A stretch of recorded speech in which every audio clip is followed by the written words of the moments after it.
दिखेगा।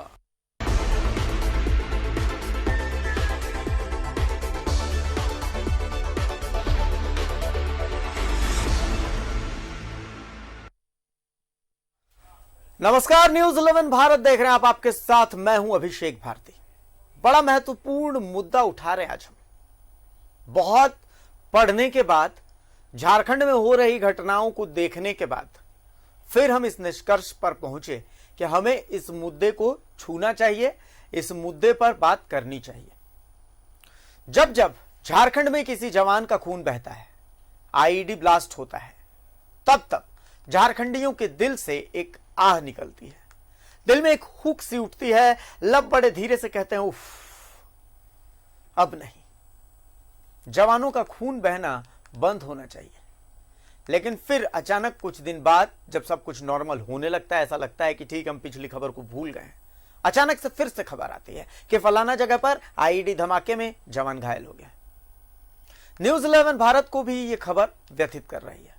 आखिर कब तक हम सहते रहें कि जमीनों के नीचे बम बिछाकर हमारे जवानों के जान के साथ खिलवाड़ होता रहेगा। गुमला में भी तो आज कुछ ऐसा ही हुआ, जवान घायल हुआ, रांची में उसका इलाज चल रहा है। लेकिन सवाल आया हमारे मन में कि आईईडी इधर एक दो दिन के अंदर तो नहीं प्लांट किया गया होगा, क्योंकि आईईडी अगर प्लांट कर सब कुछ पहले जैसा नॉर्मल कर देना इतना आसान होता तो फिर तो कोई बात ही नहीं थी। आईईडी जमीन के बहुत नीचे बिछाया जाता है, और उतना नीचे अगर बिछाया गया तो बहुत प्लानिंग के साथ बिछाया गया है। इसमें तो वक्त लगता है, चीजों को पहले जैसा करने में वक्त लगता है। तो हमारा माथा ठनका।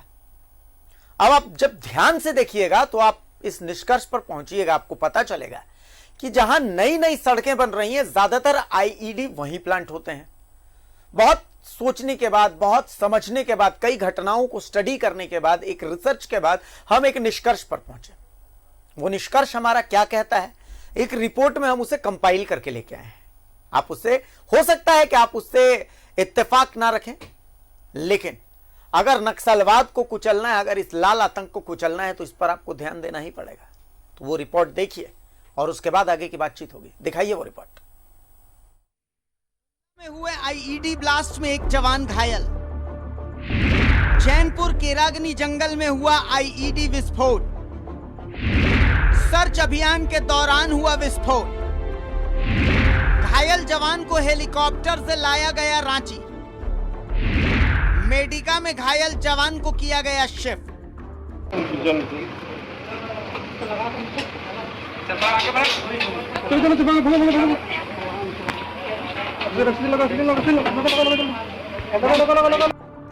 जब जब कोई जवान ऐसे आईईडी ब्लास्ट में घायल होता है, तब तब झारखंडियों के दिल का एक हिस्सा रोता है, बिलखता है, क्योंकि खून तो मिट्टी के लाल का ही बहता है। चलिए अब ये तस्वीर देखिए।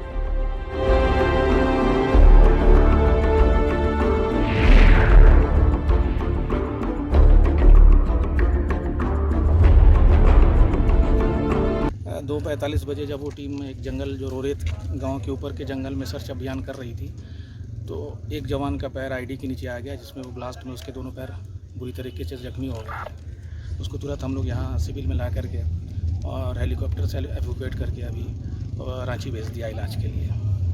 बाकी हमारे सभी जवान सुरक्षित हैं। एक बार फिर से इस तस्वीर को ध्यान से देखिए। सब कुछ शांत है, एकदम नॉर्मल। सड़क भी बिल्कुल वैसी है जैसी बनाई गई है, और फिर अचानक धमाका।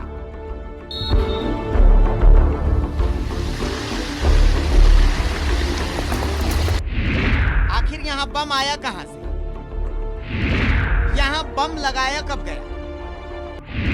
न्यूज 11 भारत का सुझाव, बमों के बारे में सड़क निर्माण वाले संवेदकों से क्यों नहीं पूछा जाता? एक बार एनआईए सड़क निर्माण वाले संवेदकों से पूछताछ क्यों नहीं करती? राज्य पुलिस, पथ निर्माण विभाग के अधिकारी और एनआईए संयुक्त रूप से पूछताछ करें। नक्सल प्रभावित क्षेत्रों में जिन नई नई सड़कों का निर्माण हुआ है उसकी जांच हो। उन सड़कों का ठेका लेने वालों से पूछताछ हो। सड़क के परखच्चे उड़ रहे हैं धमाकों में, तो साफ है कि बम पहले ही लगाए गए हैं। और संवेदकों और स्थानीय ठेकेदारों से पूछताछ हो। आप ध्यान लगाकर जांच करें तो पाएंगे कुछ ठेकेदार ऐसे हैं जिन्हें लगातार नक्सल प्रभावित क्षेत्रों का ठेका मिल रहा। एक बार एनआईए पुलिस के साथ उनसे ढंग से पूछताछ करे, तय है जो सामने आएगा उसके बाद जवानों का खून ऐसे तो नहीं बहेगा। ये सुझाव है, क्योंकि हमारा भी दिल दुखता है जब जब जवानों को घायल देखते हैं। वार वहां करना है जहां असर सबसे ज्यादा हो। हम आज 100% शर्तिया इलाज का नुस्खा बता रहे हैं, इसे अपनाना या ना अपनाना सरकार पर है। Bureau report, news 11 Bharat. हमने एक सुझाव दिया है। सुझाव इसलिए दिया है क्योंकि जो आईईडी बम लगता है उसके ब्लास्ट होने के लिए दो चीजें चाहिए। एक तो उसके ऊपर वजन। कई बार ऐसा होता है कि एक जवान का पैर पड़ते ही वो ब्लास्ट हो जाता है। कई बार ऐसा होता है कि कम से कम 1000 टन का वजन उसको मिले तब जाकर के वो ब्लास्ट होता है। ये सेट किया जाता है। अब जब आप इसको ध्यान से देखेंगे, जैसे हम अभी जो तस्वीरें आपको दिखा रहे थे, उस तस्वीर को आप ध्यान से देखेंगे तो आप देखेंगे कि सड़क बिल्कुल नॉर्मल है, बिल्कुल नॉर्मल है। और इतना तो तय है कि उस सड़क में आजकल में तो आईईडी का बम नहीं लगाया गया है। यह बम तभी लगाया गया जब सड़क का निर्माण हो रहा था।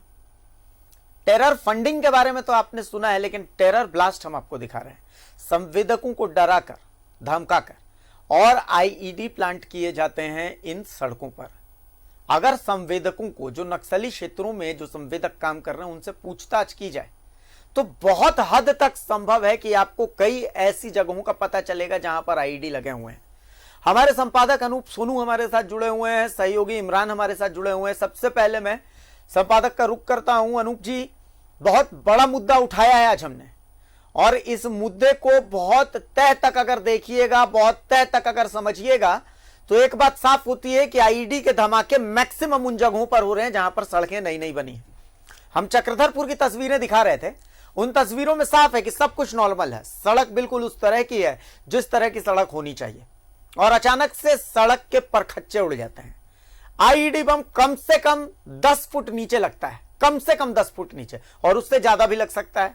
आईईडी बम का विस्फोट इसलिए किया जाता है क्योंकि वहां पर जेसीबी से या किसी भी खोदने वाले डिवाइस से उस बम को निकाल पाना संभव नहीं होता। तो इतना तो तय है कि आईईडी बम तभी लगता है जब यह सड़क बन रही थी। पॉइंट यह भी है कि कुछ ठेकेदार ऐसे हैं जिन ठेकेदारों को नक्सल प्रभावित क्षेत्रों में लगातार काम मिल रहा है। अगर एनआईए उनसे पूछताछ करे, अगर झारखंड पुलिस संयुक्त रूप से उनसे पूछताछ करे तो बहुत कुछ सामने आ सकता है। और ये जो खून रोज रोज बह रहा है, इस खून बहने पर भी बहुत हद तक काबू पाया जा सकता है।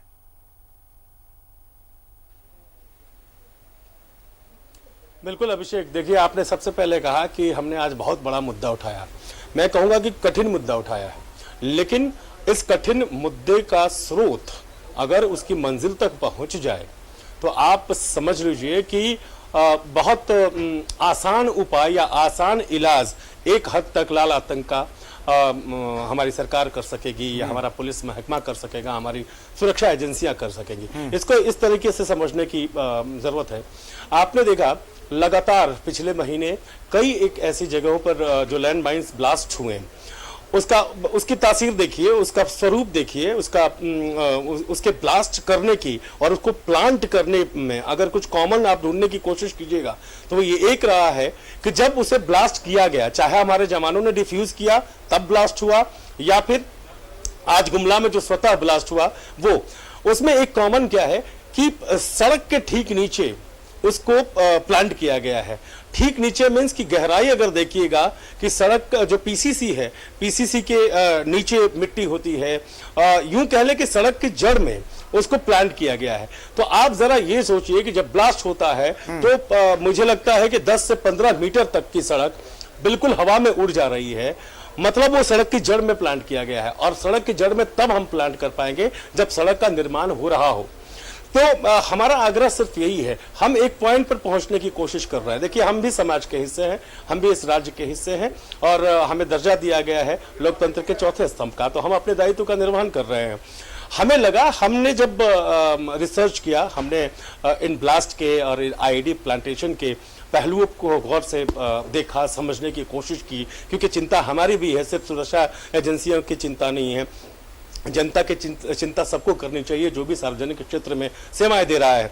लिहाजा हम और आप ही बैठकर बात कर रहे थे, हमारे सीनियर्स और इसमें बैठ के बात कर रहे थे, इस पॉइंट को हमने छुआ और बहुत हद तक ये चीज़ सामने आई, तो हमने ये तय किया कि हम प्रशासन, सुरक्षा एजेंसियां, जो बड़ी सुरक्षा एजेंसियां, नेशनल सुरक्षा एजेंसियां हैं, NIA है, ऐसे लोगों को थोड़ा सा इस पहलू पर सोचना चाहिए।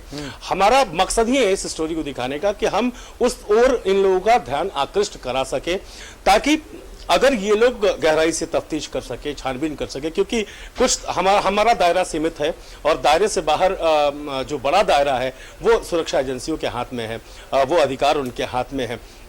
हम ऐसा नहीं कह सकते हैं कि ठेकेदार प्लांट करते हैं, लेकिन हम इससे इनकार भी नहीं कर सकते।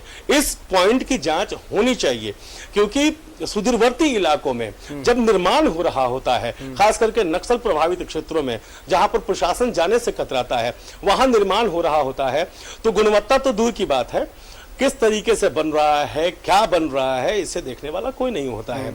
अब उस दौरान, निर्माण के दौरान ठेकेदारों को या कंस्ट्रक्शन कंपनियों को कई प्रेशर को भी झेलना पड़ता है, कई मजबूरियां उनके सामने आन खड़ी होती हैं, लेकिन फिर भी आप अगर मजबूरी वश भी, अगर आप भयवश भी अगर इस तरह का काम कर रहे हैं या किसी ठेकेदार से जबरन ये प्लांट करवाया जा रहा है निर्माण के दौरान, तो कम से कम ये एजेंसियां ठेकेदारों को बुलवाएं और पिछले कुछ सालों में या अभी नई जो सड़कें बनी हैं, देखिए या बनने वाली हैं, ऐसे ठेकेदारों को बुलाकर NIA जो है टेरर फंडिंग की जब जांच कर रही है, हम तो टेरर ब्लास्ट का मामला उठा रहे हैं, ये भी एक तरह से टेरर ब्लास्ट जो है ये जुड़ा हुआ मामला है कि नक्सलियों और उग्रवादियों और आपराधिक संगठनों के डर से संवेदकों की भी मजबूरी को हम समझ रहे हैं, लेकिन संवेदकों से पूछताछ तो की जा सकती है, एक ज्वाइंट पूछताछ की जरूरत है। अनूप जी, बिल्कुल पूछताछ की जा सकती है, उनको भरोसा में लेना होगा, उनकी सुरक्षा की गारंटी भी देनी होगी, ये पुख्ता करना होगा कि आप हमें बताइए, आप देश और समाज की और जवानों की मदद कीजिए, पुलिस की मदद कीजिए, सरकार की मदद कीजिए, जनता की मदद कीजिए, हम आपकी मदद के लिए सामने, आपकी सुरक्षा के लिए सामने हैं। चीजें कहां बिगड़ती है? जब भरोसा उठता है, एक दूसरे का भरोसा जीतने की जरूरत है, और मुझे लगता है कि इस पर जब आप पहल करेंगे तो बहुत हद तक कामयाबी हाथ लगेगी, क्योंकि कोई नहीं चाहेगा, किसी भी बेगुनाह के खून से अपने बिजनेस को कोई नहीं रखना चाहता, अपने नोटों को जो कमाई है, जो इनकम है, उसको लाल करना कोई नहीं चाहता, लेकिन मजबूरी बस कोई नहीं चाहता है। लेकिन फिर भी अगर आप भयवश ऐसा कर रहे हैं, मजबूरी बस ऐसा कर रहे हैं, तो आपको आगे आना होगा, क्योंकि अपराध भयवश करें या मजबूरी वश करें, अपराध अपराध होता है। लेकिन सवाल ये नहीं है, सवाल ये है कि अगर हम मिल बैठ के संवाद स्थापित करेंगे, वैसे कॉन्ट्रैक्टर से, कंस्ट्रक्शन कंपनियों से, और NIA के लोग पहल करें, यहाँ के DG पहल करें, यहाँ का पुलिस प्रशासन, सुरक्षा एजेंसी जो लोकल स्तर पे काम करती है, गुप्तचर एजेंसी जो हमारी है, वो अगर मिलकर पहल करें तो ये व्यापक इसका असर देखने को मिल सकता है। सिर्फ एक कंस्ट्रक्शन कंपनी या एक ठेकेदार की बात नहीं है, कई लोगों को आमंत्रित भी किया जा सकता है। ठीक है, हो सकता है कि मैं अगर ठेकेदार हूं, मैं सामने नहीं आना चाहता, तो चलिए उसके लिए भी रास्ता निकालना चाहिए कि आप लिखकर, अपना नाम छिपाकर लिख कर दे दीजिए भाई कि प्लानिंग कंस्ट्रक्शन में ये गड़बड़ियां हैं, यहाँ हमसे ये प्लांट करवाया गया है। ये मुनासिब है, इस बात से भी इनकार नहीं किया जा सकता कि कंस्ट्रक्शन के दौरान नक्सली प्रेशर देके या कई जगहों पर मैं इससे इनकार शायद आप भी नहीं करेंगे और महकमा भी नहीं करेगा कि नक्सलियों के प्रेशर में भी टेंडर मिलते हैं, तो जो ऑबलाइज्ड ठेकेदार होगा वो नक्सलियों की बात कैसे टालेगा? तो ये सारी चीजें हैं। भारती, इमरान भी हमारे साथ जुड़े हुए हैं। अनूप जी, आप हमारे साथ बने रहें। इमरान, आज जो गुमला में हुआ, जवान इलाजरत है, DGP नीरज सिन्हा जवान से मिलने पहुंचे हैं। चलिए, ये तो एक घटना हो गई, लेकिन सवाल ये उठता है कि आखिर कब तक? सबसे बड़ा सवाल है कि आखिर जवान ऐसे IED छुपा के प्लांट किए जा रहे हैं, इनके शिकार कब तक होते रहेंगे? अभी देखिए, दशरथ जो हमारे शहीद हो गए थे, इलाज के दौरान उनकी मृत्यु हो गई थी। अब ये दूसरे जवान हैं जो कि अभी एक हफ्ते के अंदर ये दूसरा जवान है आईईडी की एक ब्लास्ट में घायल हुए हैं और लगातार पुलिस को सफलता भी मिल रही है। ऐसी बात नहीं है कि पुलिस को सफलता नहीं मिल रही है। नक्सली बड़े बड़े उग्रवादी जो हैं वो सरेंडर कर रहे हैं, लेकिन सवाल ये उठ रहा है कि आखिर कब तक ये चूहे बिल्ली का खेल।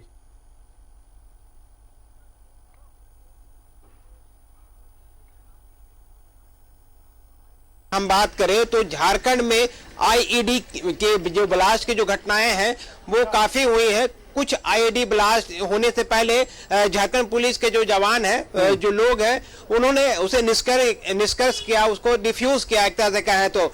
ये आज की भी अगर पूरी घटना पर अगर हम गौर करें तो जिस तरह से गुमला के चैनपुर में ये पूरी घटना हुई है, इस पूरी घटना के क्रम में जो जानकारी उपलब्ध हो पाई है कि आज भी आईईडी सर्च को लेकर के जो पूरी टीम थी वो लगातार सैनिटाइज कर रही थी, इलाके को लगातार जांच कर रही थी। इसी दौरान जो जवान है उसका पैर जो है वो आईईडी में रखा जाता है। तो ऐसे में वहीं पर ये पूरी विस्फोट हो जाती है और इसमें ये गंभीर रूप से घायल हो गए, जिसको एयरलिफ्ट करा करके रांची लाया गया। रांची के बाद मेडिकल हॉस्पिटल में आज इलाजरत हैं, जो स्थिति गंभीर बनी हुई है। फिलहाल स्वास्थ्य मंत्री हो या फिर डीजीपी हो या फिर आईजी हो या फिर एसएसपी हो, तमाम आला अधिकारी आज यहाँ पे पहुंचे हैं और अब जो जवान है उसकी स्थिति को देख रहे हैं। पिछले 20 दिन की अगर हम बात करें तो 100 लगभग 100 जो आईईडी है उसे बरामद किया गया, कुछ को निष्कर्ष किया, जो को डिफ्यूज किया गया है, और कुछ ऐसे आईईडी है जो शायद नहीं हो पा रहे थे डिफ्यूज, तो उसे ऑन द स्पॉट उसी स्थान पर जाकर के ब्लास्ट करके से उसकी जो क्षमता है उसे खत्म की गई। तो कहीं ना कहीं जो हाल के दिनों में जिन जगहों पर आईईडी प्लांट किए गए हैं वो वैसे सड़कों को चुना गया, वैसे रास्तों को चुना गया जो बेहद जंगली इलाके से जुड़ते हैं, और उन सड़कों को हाल के दिनों में कहें या फिर कुछ वर्ष पुराने इन सड़कों को बनाया गया था। इतनी ताकत और इतनी शक्तिशाली आईईडी इन सड़कों के नीचे में जो उग्रवादी जो माओवादी संगठन के जो लोग हैं वो प्लान कर रहे हैं कि इसके सीधा नुकसान जो है वो झारखंड पुलिस, सीआरपीएफ जो ज्वाइंट ऑपरेशन चलाती है, इनको नुकसान पहुंचाना है। कुछ जगहों पर नक्सलियों के द्वारा जो नापाक मंसूबे हैं उस पे उसके जो नुकसान है वो पहुंचाने में वो कामयाब रहे, लेकिन 100 से अधिक जो आईईडी है उसको डिफ्यूज किया गया, उसके बर्बाद किए गए हैं, उनके जगहों से बाहर निकाल करके दूसरे जगह में ले जाकर विस्फोट किया गया है। उस जगहों पर जहां पर डिफ्यूज नहीं किए जा रहे थे उन जगहों पर ऑन द स्पॉट जो है डिफ्यूज किया गया। तो कहीं ना कहीं ये सवाल तो उठता है कि आखिर आईईडी से झारखंड पुलिस के जो जवान हैं, जो सीआरपीएफ के जो जवान हैं, जो नक्सल ऑपरेशन में मौजूद रहते हैं, वो बचे तो बचे कैसे? क्योंकि हाल के दिनों में जो आंकड़े बता रहे हैं, अगर 100 से अधिक आईईडी आपको बरामद किए जा रहे हैं पिछले एक महीने के अंतराल में, तो कहीं ना कहीं एक बड़ी जो घटना है उसकी साजिश की ओर ये इशारा कर रहा है कि कितने आईईडी जो है वो विभिन्न जंगलों पर छिपा कर रखे गए हैं। तो इस तरह से हम कहें तो नक्सल ऑपरेशन में जो जवान लगे हुए हैं वो बारूद के उस ढेर पर अपने मंसूबों को कामयाब कर रहे हैं, झारखंड पुलिस को मजबूत कर रहे हैं, नक्सलियों के मंसूबों को नाकाम करते हुए आगे बढ़ रहे हैं। हाल के दिनों में अगर हम कहें तो पिछले कुछ वर्षों में लगातार माओवादियों के खिलाफ बड़े ऑपरेशन चलाए गए। आलम यह हुआ कि जो उग्रवादी संगठन के लोग हैं इतने कमजोर हो गए कि उनके जो बड़े नेता जो हार्डकोर हैं वो अब जाकर के आत्मसमर्पण कर रहे हैं। कुछ लोगों को मार गिराया गया है। पिछले कुछ दिनों के आंकड़े इसी ओर इशारा भी कर रहे हैं, चाहे वो पीएलएफआई के हो, माओवादी के हो या जेजेएमपी के हो। राज्य के अलग अलग जगह में, पलामू में कल ही ये पूरी घटना हुई है, माओवादी को मार गिराया गया। जीतन जो गुड़िया थे उनको ढेर किया गया। पीएलएफआई के नगरी इलाके में उग्रवादी को मार गिराया गया। जीवन कंडुलना जो कि 10 लाख का इनामी है वो आत्मसमर्पण कर रहे हैं।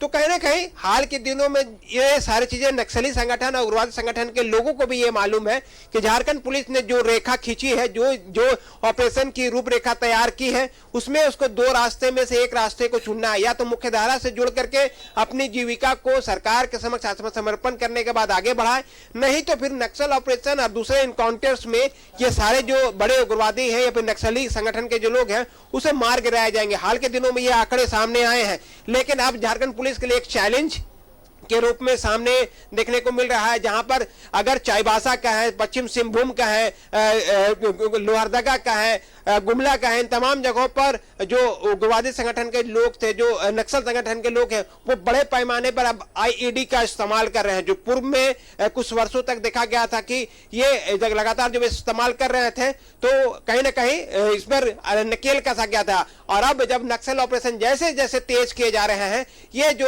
आईईडी लगाने का प्लांट करने का जो तरीका है, इसमें भी इजाफा होते दिखाई देता है। एक चैलेंज है झारखंड पुलिस के लिए, इससे पार पाना होगा ताकि आने वाले दिनों में और इस तरह की घटना ना हो। वैसे जगहों को चिन्हित मदद कैसे हो, वैसे जगहों को ये चैलेंज है और इस चैलेंज में पुलिस की मदद कैसे हो उसका फॉर्मूला हम बता रहे हैं। बहुत शुक्रिया इमरान, चूंकि डीजीपी पहुंचे हैं मेडिका अस्पताल, आप मेडिका अस्पताल में मौजूद हैं तो अपडेट्स आप लीजिए, उसके बाद आपसे फिर जुड़ेंगे ताकि दर्शकों को क्या अपडेट्स हैं वो हम दिखा सकें। बहुत शुक्रिया इमरान आपका।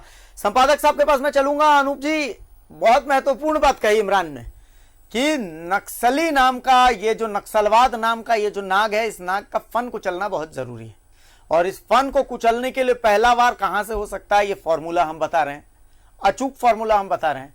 चूंकि जो तस्वीरें अभी हम देख रहे थे, चक्रधरपुर की वो तस्वीरें थी, बम ब्लास्ट होता है, सड़क के पर खच्चे उड़ जाते हैं। ये तय है कि इस तस्वीरों को देखिए तो बम इधर हाल फिलहाल में प्लांट नहीं किया गया है, बम प्लांट करके और छोड़ दिया जाता है, सिर्फ उसे एक्टिवेट किया जाता है कि भाई इतना वजन पड़ेगा और इतना वजन पड़ने के बाद ये ब्लास्ट हो जाएगा। चक्रधरपुर वाली तस्वीर देखिए या फिर आप देखिए चाईबासा की तस्वीर की कैसे नए नवनिर्मित जो स्कूल भवन है, उस स्कूल भवन के नीचे में बम लगा दिया जाता है। हमने कुछ दिन पहले ऐसे ही तस्वीरें दिखाई थी कि स्कूलों को टारगेट किया जा रहा है कि स्कूल इतने दिनों से बंद थे, उसके नीचे में आईईडी बम लगाया जा रहा है। इंप्रोवाइज्ड एक्सप्लोसिव डिवाइस, ये इतने इंप्रोवाइज्ड होते हैं कि आपको तय करना होता है कि हाँ भाई इतना वजन पड़ेगा तो ये ब्लास्ट हो जाएगा। तो जब ऐसे इस तरीके के डिवाइसेस का इस्तेमाल हो रहा है तो जो वार करने का तरीका होता है हमारी तरफ से, वो वार का तरीका भी इंप्रोवाइज्ड होना चाहिए। तो क्यों ना इस बार जड़ पर वार हो, संवेदकों को पकड़ा जाए, भरोसे में लिया जाए, आपने कहा है, लेकिन सिर्फ संवेदकों को पकड़ा जाए, उन्हें भरोसे में ना लिया जाए, बल्कि वो संवेदक चिन्हित भी हो और उन संवेदकों की मदद जो सरकारी अधिकारी कर रहे हैं वो भी चिन्हित हो और एनआईए के साथ उनसे पूछताछ हो, क्योंकि ये तो टेरर फंडिंग जैसा ही टेरर ब्लास्ट का मामला है। अनूप जी,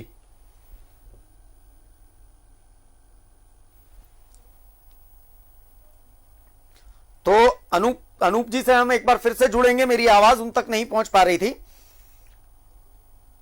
अनूप जी तक आवाज पहुंचाएंगे हम, लेकिन सवाल बहुत बड़ा है। आईईडी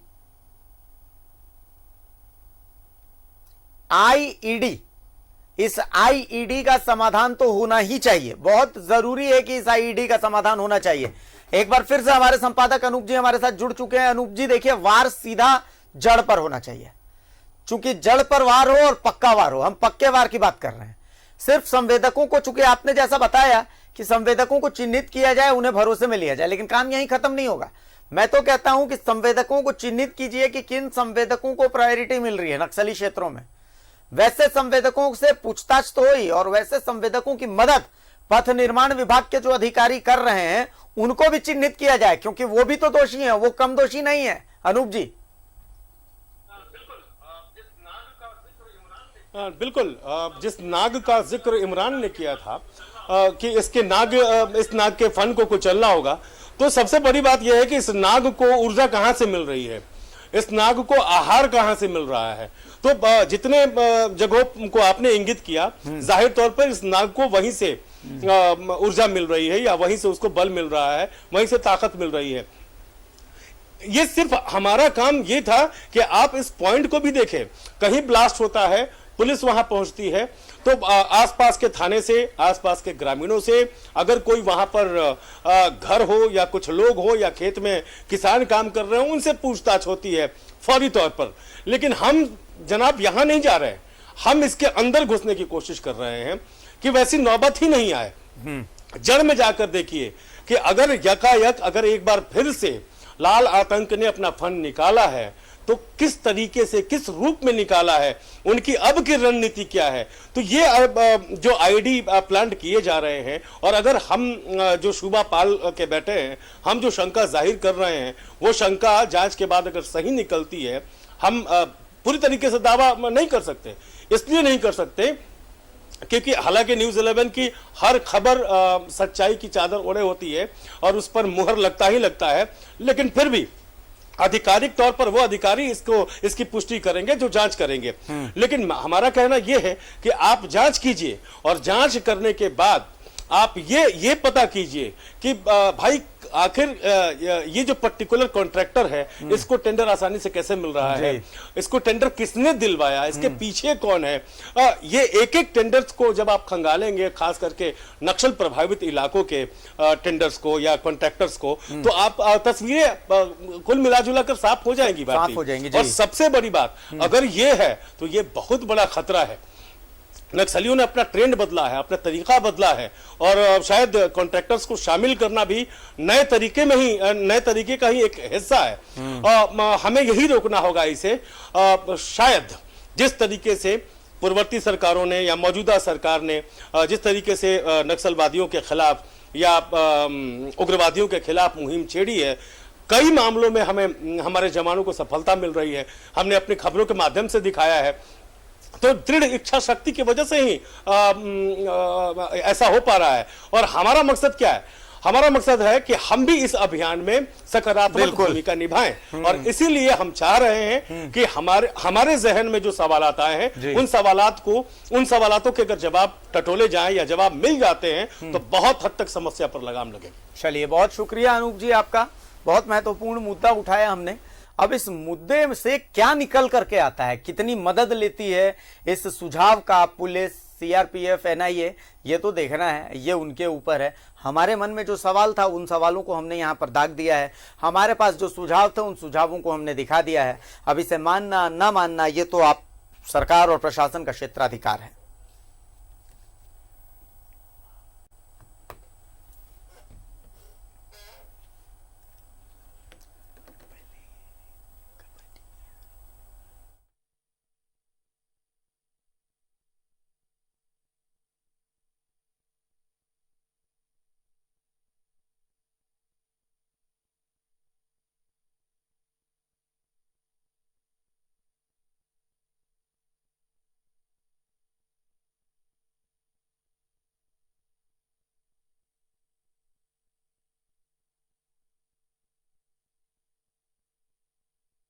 तो सड़क बहुत महत्वपूर्ण है। सड़क से जुड़ी खबर दिखाई हमने कि किस तरीके से संवेदकों की जांच बहुत जरूरी है और क्यों जांच जरूरी है, इसका दूसरा पहलू भी हम आपको दिखाते हैं।